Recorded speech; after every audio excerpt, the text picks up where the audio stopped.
Welcome to Human Design Powered Business. I'm Victoria Gibson, and every week I am sharing how you can harness your human design to unlock more flow, leverage, and opportunity within your business. So let's dive in. It's been said that what you appreciates. And one of my clients, who is a real estate investment coach and mentor and advisor, has this concept in her teachings as one of the 6 ways to make money in real estate about forced appreciation. And forced appreciation when you're investing in properties is taking the opportunity to improve the property, whether it put a coat of paint on, change the carpets. Simple things is what's recommended to increase the value of that property that you've invested in, so that you can either increase your borrowings or increase your net worth, or be able to create a tax deduction from those investments, all of these things. But anyway, this is not my expertise, but interesting all the same. I hadn't heard that term before, forced appreciation. How can you drive up the value of something before you're waiting for it to happen via some external force? So keeping on the real estate analogy, that people will hold on to a property and just assume that that property is going to go up. But what my beautiful client recommends is that you can take control of that and force some of that appreciation. And I thought that that was an interesting concept to reflect upon in this episode, because over this week I have been diving into my living space, my home. I live in my home with my younger daughter, who is 20. She's nearly 21. And she is a projector, 4/6. I'm a manifestor, 5/1. And so there is not really a lot of sacral energy in our home, right?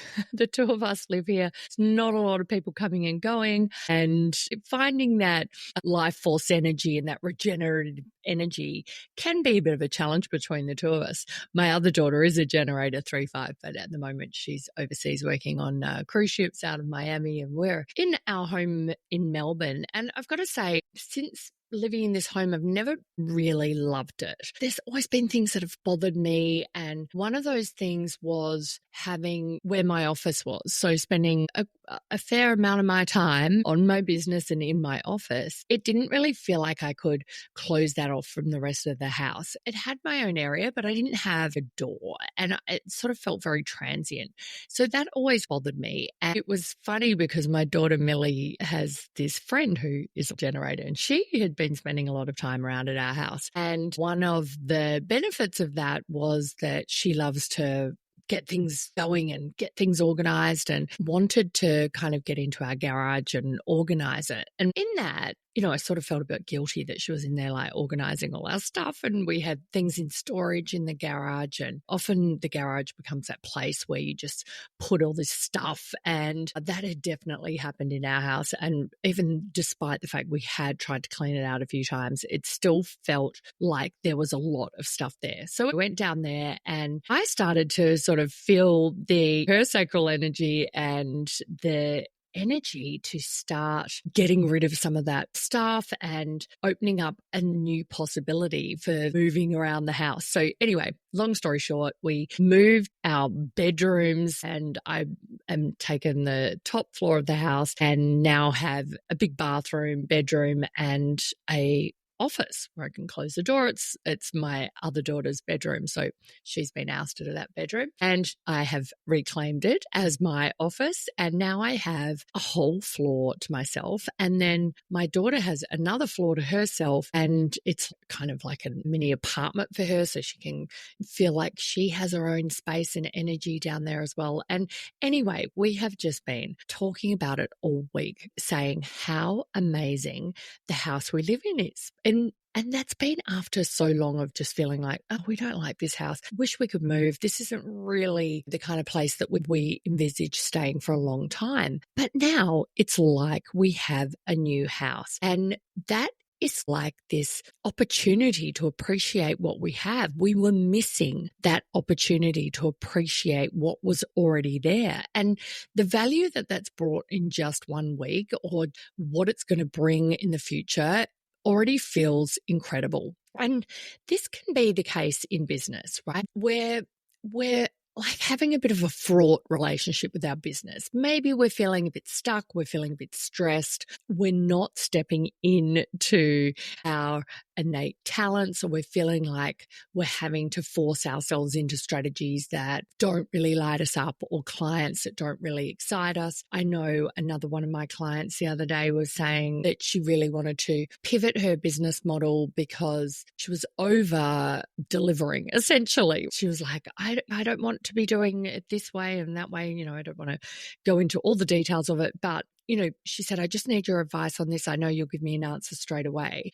And I said, look, would you still want to have this drastic change if you weren't putting in that much time and energy into those events? If that was more enjoyable, would you still be wanting that kind of pivot, that dramatic pivot that you've just told me about? And then she went, well, I guess I wouldn't. Yeah, I guess I've really been over delivering. And, she said there were lots of elements about this project that she really did enjoy, and it could be enjoyable. So just having a different perspective on what you have and where you can focus that energy is going to already give you so many more benefits and rewards and upside with what you already have. It's not like you have to go and create something new. Yes, there can be some work and energy and focus and attention that needs to go there to create some of this appreciation. That's maybe where a bit of the forced element, not that I love, having to force us into anything really in business, but sometimes there are some short-term pivots that can be created that are going to create long-term prosperity. And I absolutely know that's happened in our home this week. And don't get me wrong, I've been totally exhausted too, wanting to put my feet up after moving all this stuff around the house, and we got removed in to move things. And anyway, I totally underestimated, as I often do, how much effort these things take. And in hindsight, would I have done it had I realized? Probably not, but I'm glad that I didn't realize, because the benefits are already amazing. So I'm absolutely thrilled with that, as is my daughter, and just having that opportunity to appreciate what we already have. We didn't have to move. It's how much do you always think, right, we need this, we need to acquire this will be better when. There's all this weight of expectation. It's like this force that can pull us down without us even realizing. An expectation for a launch, for example. I see this a lot with my clients where, they want to create a launch and just schedule that in and expect that it's going to do what it did before, or do more, like do sometimes 5 times more. And I'll often say, so what are you basing that expectation on?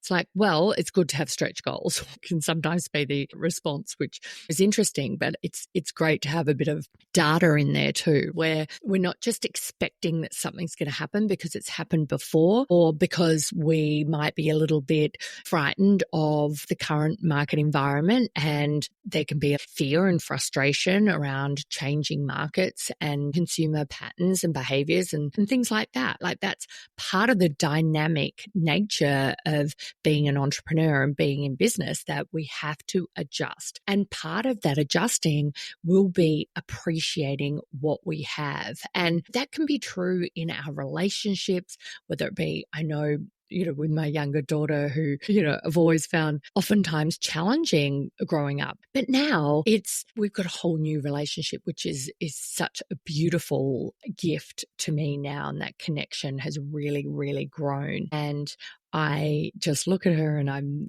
in awe of her gifts and what she brings, and her nature and her genius, and just being able to appreciate that has been fantastic. So what could you be detaching from in terms of your expectation right now? What part of those expectations are stressing you out? Like I said, I know that expectation of having a certain living environment, or having everything some way, or I'd have to acquire more things to enjoy that. But just detaching from that, I know that for me, it was like an expectation that I was going to need to move house to be really happy in my living environment. Yet just by moving things around and looking at things differently and looking at what already exists and appreciating that opportunity can transform your results and your satisfaction and the possibilities and success moving forward. So where could you be putting your attention and appreciating what is in your nature, what is in your business, what is in your reality right now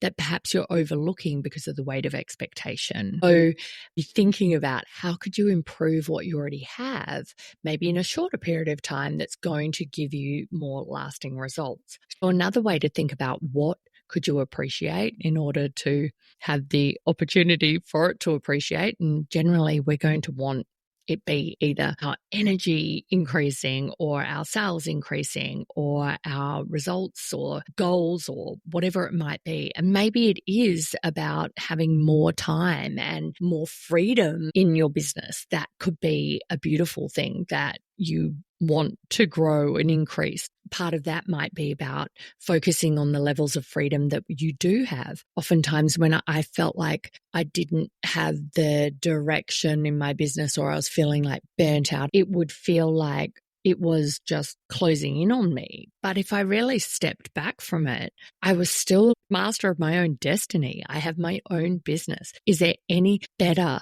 beautiful freedom than that? And yes, it can be challenging. Yes, at times it can be draining. And we want to make sure that that is not the overall theme of your business. And part of being able to really shine a light into what is working right now is looking at what you could appreciate in order to create some of those returns and turn things around. So there will be some elements of freedom within your business. And then what layer of expectation is keeping you from expanding that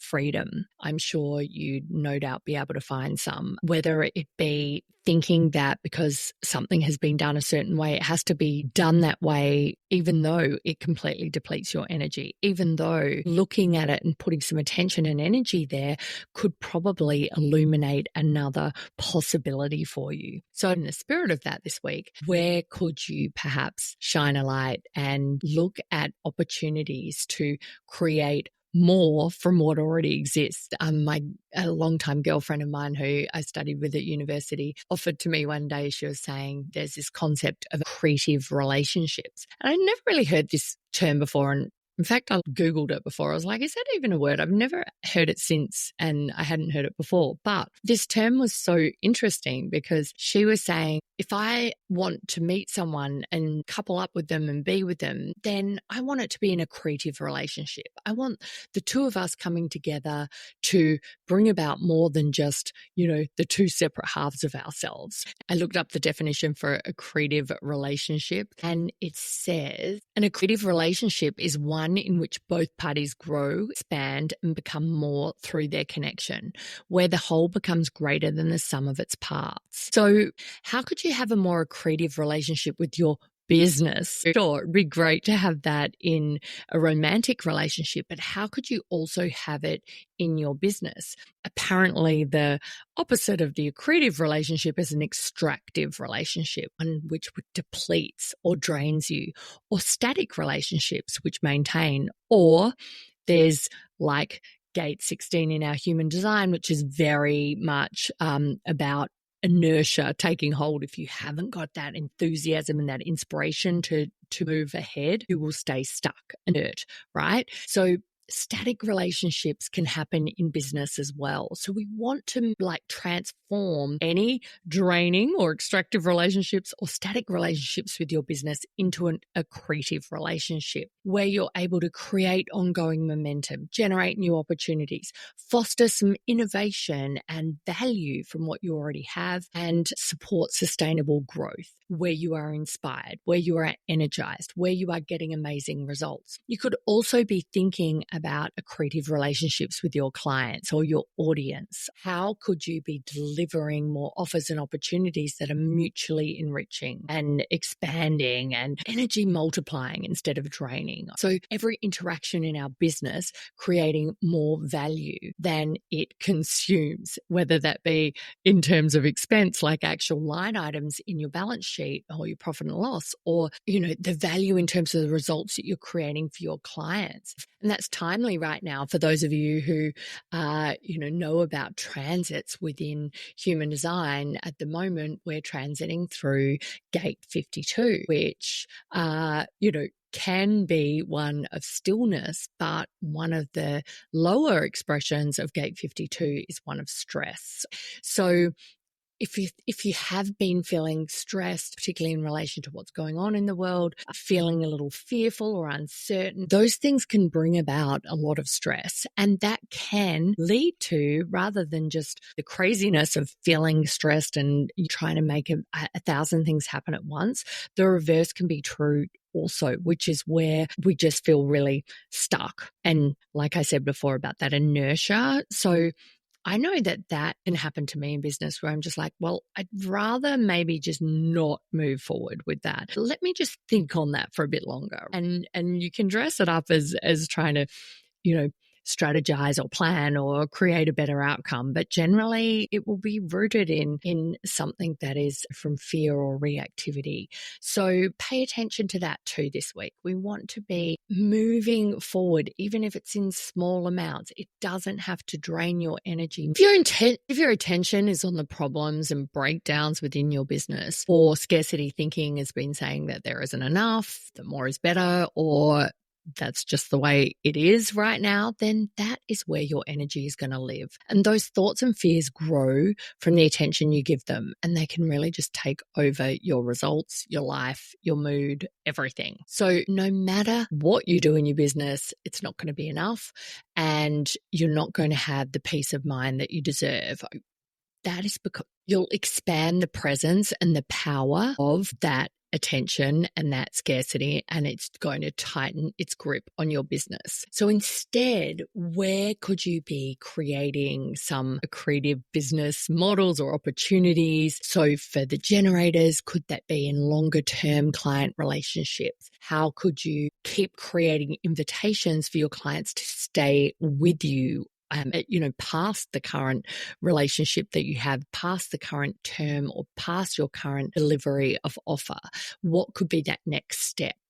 And a manifesting generator, with all the skills that you create. I know I was speaking with one of my other clients, another manifesting generator, the one who wanted to totally change her business, was manifesting generator too. But this manifesting generator just pulled together a whole training out of nowhere. And I was like, oh, when did you get the time to do that? And she just pulled it all together there, and it was amazing. So bless you with those opportunities for creating creative business models from what you already have. What offer could you create from the skills that you have? For projectors out there, is there an opportunity for you to do higher level advisory or some more consulting from what you know and how you beautifully guide people? And my fellow manifestors, what's a new innovation you'd love to share? Or what could you be creating that could catalyze others right now and appreciate your ideas right now? And reflectors, what could you offer to help others evaluate where they're at, or evaluate an opportunity, or value around finding the divine timing for your clients in whatever they're looking to transform? In business, so often we focus on those problem-based assumptions, and the way we can just spiral in that diagnosis and chase for solutions beyond our grasp. Like, we can be really grasping at opportunities. But if instead you can put your full attention and appreciation on what's there, then you experience the bounty available right in that moment. Then you experience the value, the opportunity, and the harvest available in that moment. You don't have to sit and wait and fret for it or work harder for it. You could, with just some pivots or some shorter term focus, or just directing your energy there, get to harvest it now. And you get to experience more of that soul deep success, which is what we're looking for in business. It's not just about the money. It's not just about the metrics and ticking the boxes. We want to align with that greater purpose, and not being able to appreciate the value that does exist that you could perhaps extract, magnify, or bring out with a creative relationship between you and your business. That's an opportunity to get back in alignment.